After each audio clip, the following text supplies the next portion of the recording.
Hello students, welcome to online classes of advance senior secondary school Mandal. और हम पढ़ने जा रहे हैं फिजिकल एजुकेशन क्लास 11th, जैसा कि आपको बोर्ड पर साफ दिखाई दे रहा है। तो जैसा कि आपको पता है, पिछले लेक्चर में हमने इसके उद्देश्य और महत्वों के बारे में चर्चा की थी। और आज का हमारा टॉपिक है शारीरिक शिक्षा के क्षेत्र में हम कौन कौन सी क्रियाएं करते हैं, कौन कौन सी एक्टिविटी करते हैं। तो हम इसको कुछ पार्ट में डिवाइड करेंगे तो आपको अच्छे से समझ में आ जाएगा। तो कौन कौन सी महत्वपूर्ण क्रियाएं।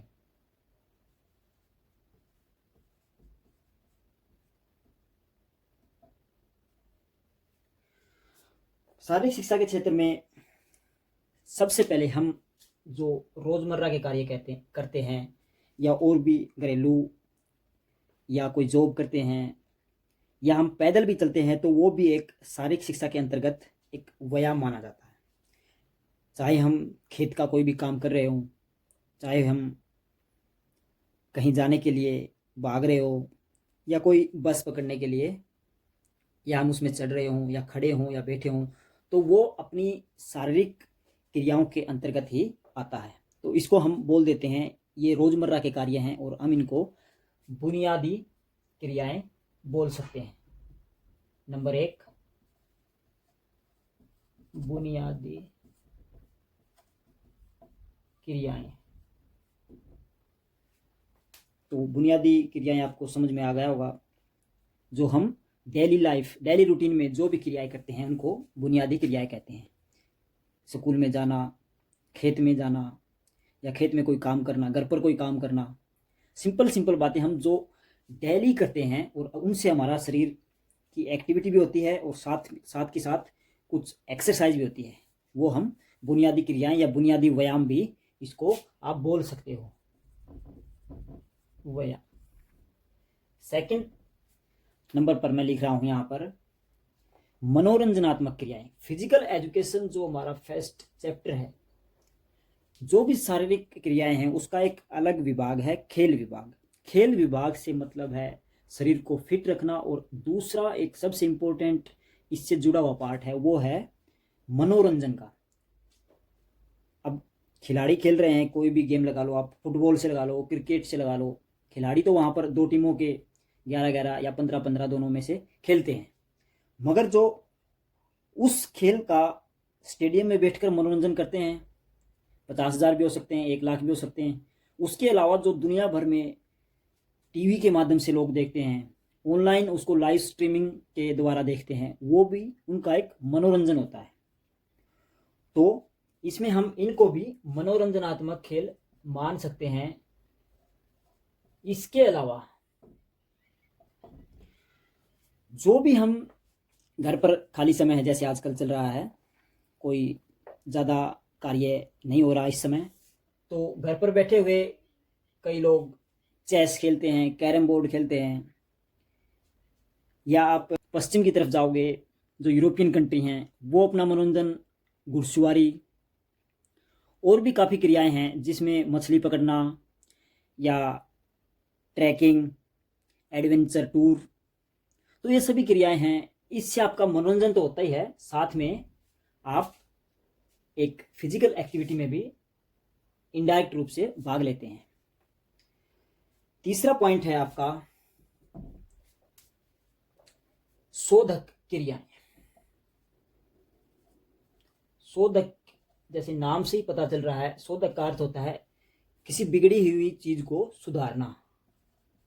शोधक क्रियाएं अर्थात सुधारात्मक क्रियाएं। सुधारात्मक क्रियाएं कौन सी होती हैं?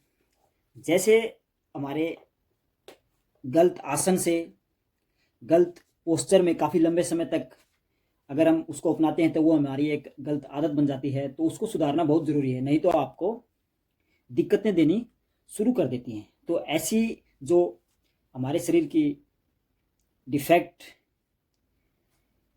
हैं उनको दूर करना बहुत ही आवश्यक हो जाता है। जैसे फ्लैट फुट, नोकनी घुटने मुड़ना, फ्लैट फुट जिसके पैरों के तलवे स्पॉट होते हैं। तो ये कुछ डिफेक्ट्स हैं शरीर के, तो इनको हम सुधार सकते हैं कुछ निश्चित आसनों से, या हमारे जो हम डेली रूटीन में जो हमारा शरीर का पोस्चर हम जिस अवस्था में रखते हैं उनको सही रखकर हम उनको सुधार सकते हैं। कुबड़ निकलना, तो उसके लिए भी काफ़ी एक्सरसाइज होती हैं जिससे हमारी रीढ़ की हड्डी में भी लचकता पुराने तौर तरीक़ों से हम उनको ठीक करने की कोशिश करते हैं। तो ये सभी क्रियाएं भी फिजिकल एक्टिविटी या फिजिकल एजुकेशन के अंदर आती हैं। अगला पॉइंट है हमारा खेल कूद और तैराकी। तैराकी भी एक खेल कूद का ही भाग होता है, तो हम इसको केवल खेल कूद ही लिख लेंगे तो आप समझ सकते हैं। खेल कूद को देखना एक मनोरंजन है, मगर खेल कूद में समय में भाग लेना वो एक फिजिकल फिटनेस को बढ़ाने के लिए भी है। उसमें साथ के साथ हमारा मनोरंजन तो होता ही है, हम फिट भी रहते हैं। जैसे कोई फुटबॉल, कबड्डी, हॉकी, ये काफ़ी सारे गेम हैं। आप इनको कंटिन्यू खेलते रहेंगे तो आपका शरीर स्वस्थ है, आपका शरीर फिट, बीमारियों से दूर, और भविष्य में भी आप कोई बड़ी गंभीर बीमारी से बचे रह सकते हैं। तो खेल कूद के द्वारा भी हम अपनी जो फिजिकल फिटनेस उसको बढ़ा सकते हैं, और इसका भी फिजिकल एजुकेशन में बहुत ही एक बड़ा और लंबा चौड़ा पार्ट है। अगला है ताल नृत्य। ताल का अर्थ होता है ताल में, एक ताल में, कोई धुन में, ताल नृत्य। आपको पता भी होगा नृत्य भी एक फिजिकल एक्टिविटी के अंदर आता है।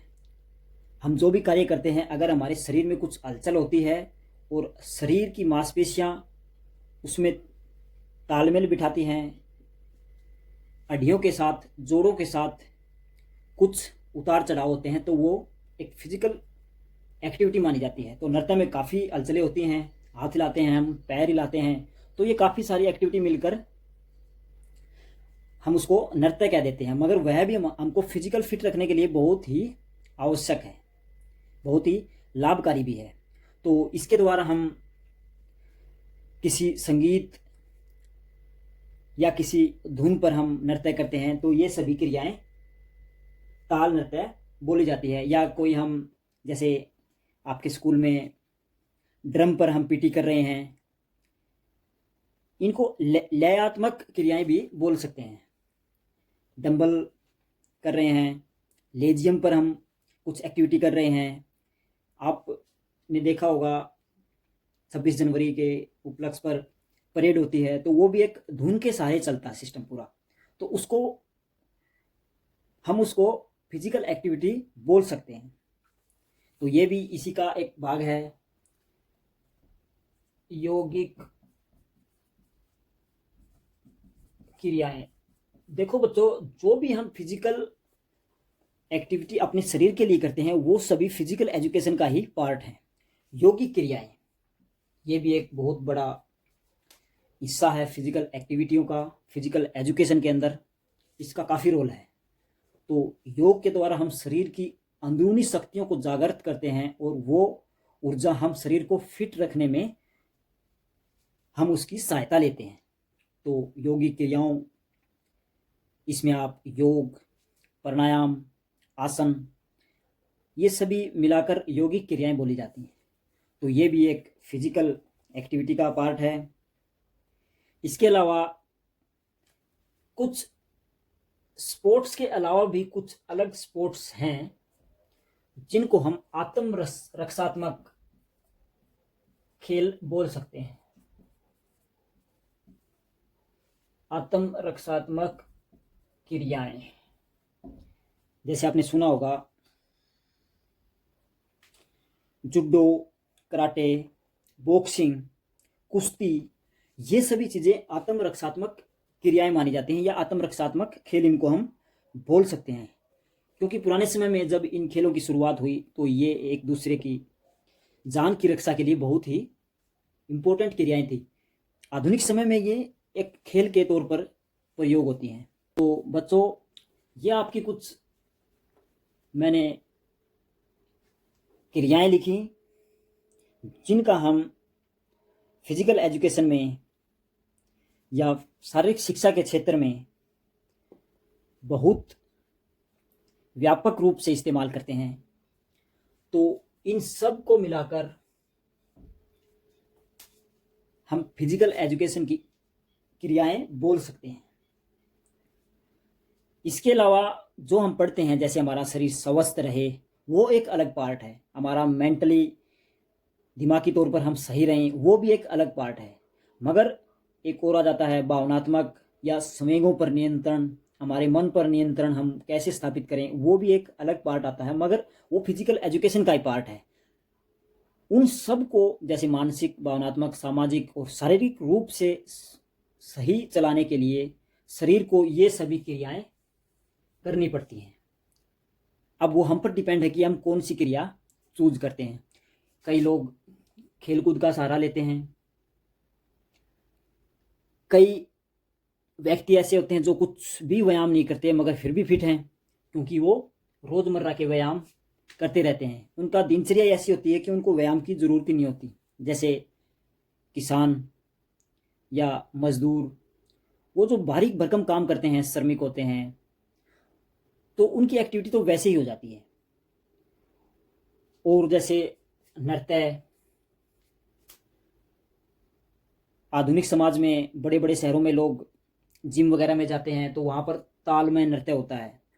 तो संगीत के माध्यम या संगीत की धुन पर ही वो व्यायाम करते हैं। उनका डांस में ही व्यायाम हो जाता है। तो उससे हम बोर भी नहीं होते, थकते भी नहीं, और हम शारीरिक फिट भी रहते हैं।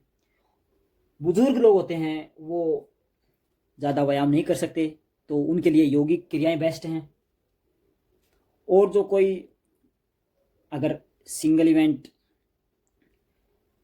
या प्रोफेशनल गेम करना चाहते हैं, तो वो कुछ आत्मरक्षात्मक क्रियाएं भी अपनाते हैं। तो ये सभी चीज़ें हमें शरीर की और शरीर को फिट रखने की ओर प्रेरित करती हैं। जितनी बार आप वीडियो को देखेंगे, आपकी जो याददाश्त है अपने सब्जेक्ट के प्रति, वो ऑटोमेटिक ही आप ग्रहण कर पाएंगे। तो आज के लिए इतना ही। इसको देखें और नोट करें और इसको समझें।